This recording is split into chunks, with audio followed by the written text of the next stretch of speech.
Bismillahirrahmanirrahim. Assalamualaikum warahmatullahi wabarakatuh. Saya Ildan Firdaus dari angkatan 74, nomor absen 11. Akan menjelaskan atau mensimulasikan langkah 4 dari poin A hingga D. Masih semangat ibu-ibu? Semangat. Mau dibikin semangat lagi nggak? Gimana Pak? Kita tepuk semangat. Masih Siap. ingat? Ingat Lupa Pak. lagi, ingat ya? Lupa lagi. Saya ingatkan ya, Bu ya. Tepuk semangat. Ya gitu. Semangat. Semangat. Oke? Oke. Siap. 1, 2, 3. Tepuk semangat. Semangat. Semangat. Nah, semangat lagi ya Bu ya. Jadi kita masuk ke langkah 4 ya Bu ya. Saya minta perwakilan kelompok tinggi. Mana kelompok tinggi? Saya Pak. Nah, saya minta untuk disampaikan hasil diskusi yang tadi telah didiskusikan. Oke, nah tadi Pak, hasil diskusi kelompok tinggi itu katanya ibu hamil itu harus periksa ke bidan di puskesmas atau posyandu. Betul. Periksa kehamilannya 4 kali selama kehamilan. Selama kehamilan, betul. Terus periksanya periksa kesehatan bayi sama juga kesehatan ibu hamilnya. Betul. Itu tadi yang disampaikan pertama membawa ke puskesmas ya Bu ya. Iya, ke bidan. Ke bidan. Terus juga memeriksakan kehamilan atau kondisi kandungannya ya Bu ya. Nah, yang sekarang kita akan memutarkan film. Terima kasih Ibu ya. Ya, Tadi sudah dibantu untuk disampaikan. Nah, kita akan nonton film ya Bu ya. Mudah-mudahan terlihat. Kalau tidak pun bisa terdengar ya Bu ya. Ya Bu ya.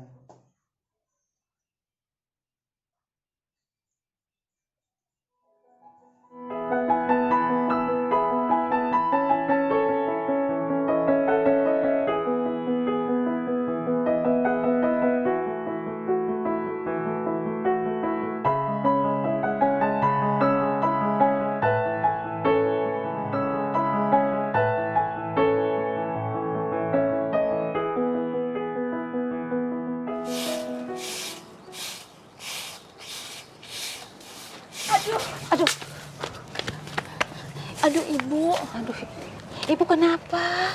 Kok ibu pucat begini bu? Ibu lemes ya? Ibu belum sarapan? Sakit?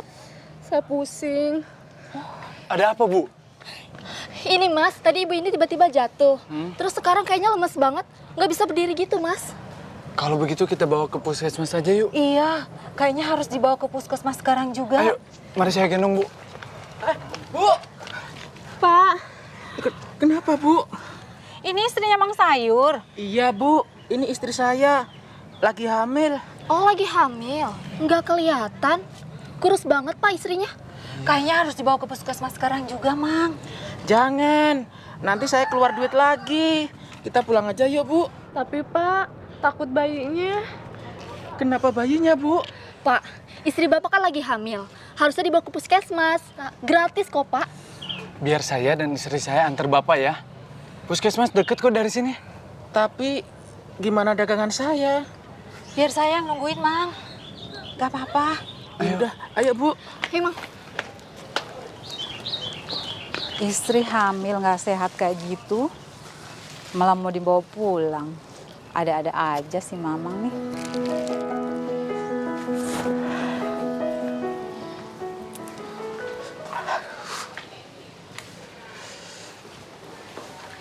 Gimana istri saya, Bu Bidan? Apa pernah kejadian seperti ini sebelumnya? Enggak sih, Bu. Cuma istri saya itu sering ngomel-ngomel, pusing, nggak nafsu makan. Terus akhir-akhir ini mendadak ngidam.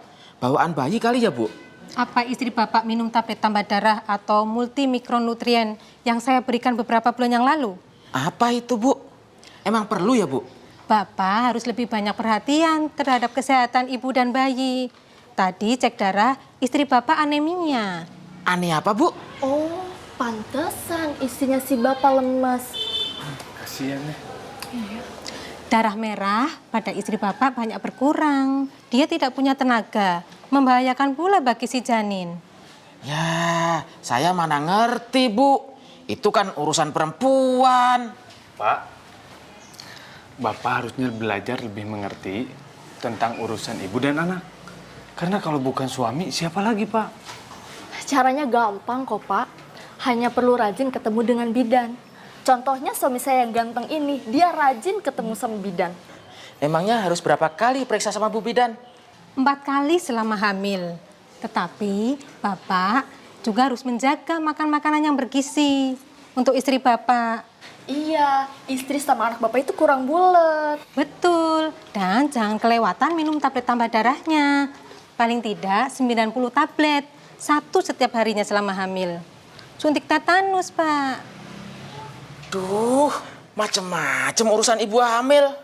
Selain periksa ke bidan, makan yang bener, nelen tablet. Terus apalagi Bu Bidan?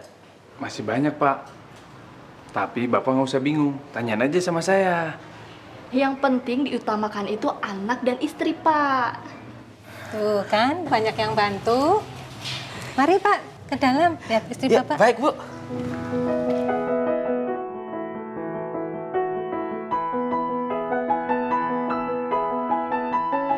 Sampai ketemu besok ya, Pak. Ya, waalaikumsalam.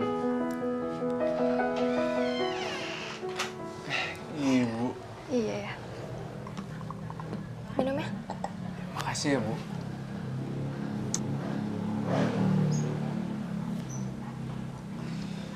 Tadi pagi jadi ke bidan. Ya pasti jadi dong ya. Oh iya, ayah tahu nggak bidan tadi bilang apa? Katanya ibu rajin ke puskesmasnya ya. Paling ngobrolin kesana sini kan. Iya sih. Tadi ibu itu ngobrolin waktu kita pacaran dulu ya. Pacaran? Kok jadi ke situ-situ sih ngobrolnya? Iya, ngobrolin penting kok ya. Penting gimana, Bu? Iya, inget dulu ayah nungguin ibu umur 21 tahun. Tapi ayah nikahin ibunya baru tahun lalu. Ya iya, kan baru punya uang, Bu. Iya sih, tapi untungnya kita punya rezeki. Jadi ayah itu nggak perlu nungguin ibu umur 35 tahun deh ya. 35? Memangnya kenapa, Bu? Bilang tuh tadi cerita, 4 terlalu, 3 terlambat ya. Maksudnya, Bu? Resiko kelahiran. Resiko kelahiran? Maksudnya? Ya, jadi maksudnya melahirkan terlalu muda di bawah umur 20 tahun, melahirkan terlalu tua di atas umur 35 tahun, mempunyai anak terlalu sering, atau terlalu dekat antara jarak anak yang lahir. Emangnya kenapa? Kalau terlalu dini atau terlambat itu bisa membahayakan jiwa ibu dan juga bayinya. Ibu tenang aja. Ayah gak minta anak banyak. 2 aja udah cukup kok. Yang penting anak ayah cerdas, sehat, dan soleh. Isi ayah, kayak lagi pesen makanan aja sih. Oh iya, 3 terlambat itu apa ya? Nah, itu juga ada hubungannya dengan melahirkan. Yang pertama, telat mengetahui adanya masalah. Yang kedua, telat tiba di fasilitas kesehatan. Yang ketiga ini telat ditolong bidan ataupun dokter. Ibu nggak usah khawatir. Ayah seorang suami yang siaga, siap antar dan jaga. Bener ya, ayah harus terus jagain ibu dan bayinya. Atur aja sama bidan. Yang penting ibu melahirkan di puskesmas. Oh iya, udah ditanyain bayi ini kapan lahir? Ya udah dong ya.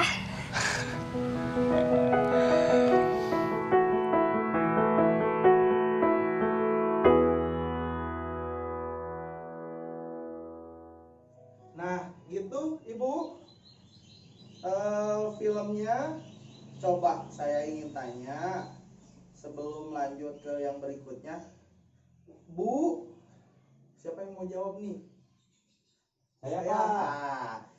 saya pengen nanya nih, kemana mereka membawa ibu tersebut? Dibawa ke bidan, Pak. Ke bidan. Untuk ngapain, Pak? Pemeriksaan kehamilan katanya, Pak. Tuh. Terus Bu, tadi kata Bu bidannya berapa kali sih ibu hamil harus menemui bidan selama setahun? 4 kali Bapak. 4 kali ya? Selama masa kehamilan. Betul. Terus layanan apa saja yang diterima tadi? Tadi katanya diperiksa kehamilannya dan juga dikasih TTD. Ah. Tablet tambah darah. Tablet tambah Darah. darah. Terima kasih Bu Siti sama Bu Uus ya, gitu ya Bu ya. Telah membantu saya. Jadi di sini juga sudah ada flip chartnya ya Bu ya, untuk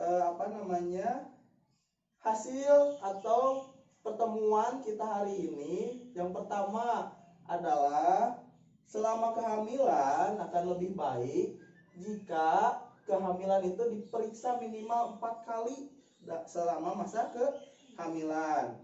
Nah, pemeriksaan pertama itu dilakukan di usia kandungan 3 bulan. Terus yang kedua, pemeriksaannya di usia kandungan 4 sampai dengan 6 bulan. Jadi bukan dari 4 sampai 6 bulan ibu harus terus periksa ya Bu ya, tapi hanya cukup sekali. Yang selanjutnya atau 2 terakhir itu ada pada usia kandungan 7 hingga 9 bulan atau mendekati kepada masa sebelum kelahiran gitu ya Bu ya. Nah, terus juga ada tambahan ya Bu ya. Ibu hamil yang tadi perlu memeriksakan 4 kali ini juga ada resiko Bu. Kalau yang tadi selama 4 kali diperiksanya, kalau ini ada resiko Bu. 4T namanya, 4 terlalu. Yang pertama itu terlalu muda. Nah, terlalu muda itu rentan usianya di bawah 20 tahun. Yang kedua, terlalu tua, yaitu usia kehamilan ketika ibu menginjak usia lebih dari 35 tahun. Terus yang ketiga adalah terlalu dekat jarak kehamilan. Jadi contohnya, misal dari kehamilan satu dengan berikutnya jaraknya kurang dari 2 tahun Bu. Itu sangat berisiko ya Bu ya. Nah, 4T terakhir yaitu terlalu banyak anak. Yang artinya adalah ibu pernah melahirkan lebih dari 4 kali. Itu sangat berisiko atau rentan ya Bu ya. Jadi 4T itu juga harus diperhatikan ya ibu-ibu. Oke, terima kasih banyak.